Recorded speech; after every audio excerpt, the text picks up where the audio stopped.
E na aula de hoje a gente vai estar falando sobre o terceiro e último pilar, que são os acordes. Poucas pessoas conhecem esse tema, para mim também era muito novo esse tema de acordes, porque eu achava que era só para violão ou só para teclado que tinha essa aplicação de fazer acordes nesses instrumentos. E no contrabaixo, normalmente a gente está acostumado a tocar, eu brinco que é as tônicas ou cabeça de nota, que é só tocar cabeça de nota, só que isso aqui não define se o acorde ele é maior, se o acorde ele é menor, independente da categoria do acorde. Se você não monta o acorde mesmo, só toca a fundamental da nota, você não consegue, primeiro, treinar e melhorar sua percepção musical. Você sempre vai ficar perdido, porque se você precisar fazer uma frase, tá mostrando um acorde de Dó maior, mas você não sabe como que monta o acorde de Dó maior. Se você faz o acorde, automaticamente eu tenho estrutura para mim poder criar uma frase.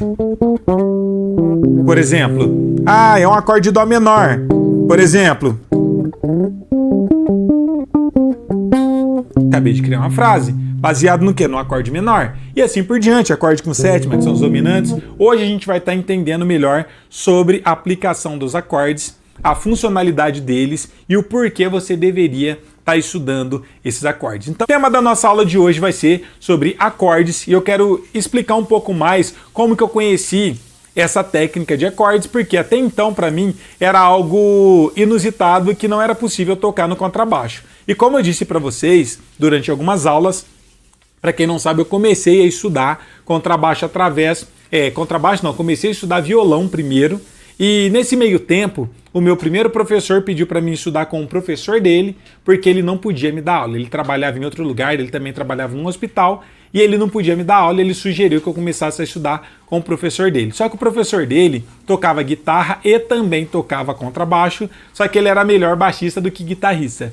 E eu não conhecia muito bem o baixo. E quando eu fui fazer aula com ele, as primeiras aulas, ele foi e me convidou para participar de um show dele, que se chamava o Projeto Baixo e Voz, aonde era só ele e a esposa dele tocando. Então, eu ganhei esse ingresso, eu chamei meu primo, eu lembro certinho, chamei meu pai, e a gente foi nesse evento dele, lá na igreja, e eu convidei ele, a gente chegou lá, e, por incrível que pareça, só tinha ele com o contrabaixo e a esposa dele do lado. E eu falei, isso não faz sentido. Só um contrabaixo e uma voz, até então eu nunca tinha visto essa formação. Para mim, o instrumento contrabaixo era um instrumento simplesmente de acompanhamento, que tinha que estar acompanhando um teclado, um violão, algum outro instrumento, mas que sozinho ficaria xoxo e que não teria funcionalidade. E por incrível que pareça, ele fez um show de mais ou menos 1h20, 1h30 ali, arrasando no contrabaixo. Eu fiquei em choque quando eu vi aquele resultado, aquela forma de tocar, e ele utilizou várias técnicas. Então ele conseguia preencher as músicas como se fosse vários instrumentos tocando ao mesmo tempo. E eu vi aquilo e falei, nossa, mas eu não sabia nem que era possível tocar desse jeito. Por isso que é importante a gente desenvolver. Na palavra de Deus diz que o povo de Deus perece por falta de conhecimento. Às vezes, você não desenvolve no seu instrumento não é por falta de capacidade, por falta de dom ou por você achar que é muito difícil. E sim pelo simples fato de você não ter buscado esse conhecimento. E pelo fato de você não saber nem que existe, você não busca esse conhecimento e não corre atrás. E automaticamente o tempo passa e a gente não consegue desenvolver. E a partir do momento que eu vi isso, eu falei, não, é desse jeito que eu quero tocar.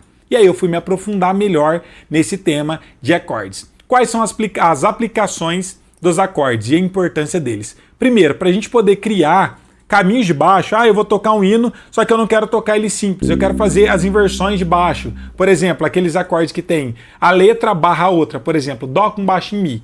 Por que que o pessoal cria aqueles acordes? Ao invés de tocar um Dó, o baixo toca sozinho no Mi. Ou acorde de Dó com baixo em Sol. Ou acorde de Dó com baixo em Si bemol. Todos esses acordes que a gente tem com inversões nada mais é do que algo construído na estrutura do acorde. E se você não conhece o acorde, obviamente que você fica no escuro para poder tocar. Ou você fica simplesmente procurando algo de forma subjetiva. Mas se você entende sobre os acordes e a harmonia, e a formação de acordes se torna muito mais simples. Então essa é a primeira vantagem de você tocar acordes no contrabaixo.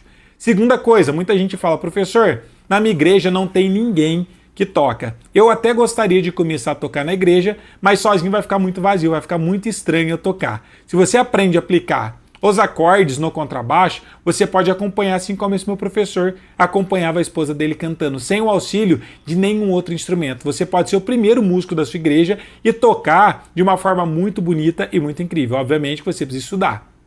E por que poucas pessoas conhecem, estudam e buscam esse conhecimento? Pelo fato de a gente ter essa crença limitante de que para tocar bem, a gente precisa, ou fazer os acordes, a gente precisa estar acompanhando outro instrumento. A gente não consegue enxergar o contrabaixo como um instrumento independente. A gente sempre tem aquela consciência, o contrabaixo é um instrumento complementar. Inclusive, muitas pessoas subestimam o contrabaixo e falam, o contrabaixo é o instrumento mais simples de todos, então eu vou começar a tocar baixo porque ele não tem acorde. Normalmente, quando a gente para pensar, entre todos os instrumentos, os três principais, baixo, violão e teclado, o pessoal fala, eu não vou estudar violão porque violão tem pestana e dói a minha mão.